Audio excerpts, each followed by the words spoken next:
બનાસકાંઠાના વડગામ તાલુકાની અંદર 9 ઇંચ વરસાદ ખાબકતાની સાથે જ ઠેર ઠેર વરસાદી પાણી ભરાયું છે અને જેનાથી પંથકમાં જળબંબાકાર સર્જાયો છે। મુક્તેશ્વર કર્માવત તળાવની અંદર નર્મદા નીર નાખવા માટે ખોદાયેલા તળાવોની અંદર પણ નવું પાણી ભરાઈ ચૂક્યું છે, પરંતુ પાઇપલાઇન નાખવાથી કંપનીનો ભ્રષ્ટાચાર પ્રથમ વરસાદની અંદર જ ધોવાયો છે।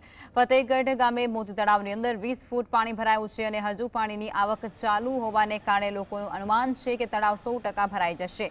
તળાવ ભરાવાને કારણે આજુબાજુના કાચા મકાનો અને ઝૂંપડાઓની અંદર રહેતા લોકોમાં પૂરનો ડર પણ ફેલાયો છે।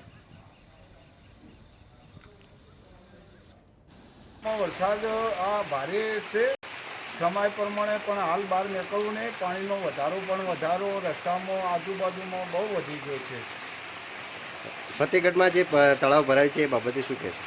ફતેહગઢના તળાવના બાબતમાં એમ છે કે પાણીનો આવરો પણ ગામનો પણ તળાવને બહુ ભરાવાનું છે।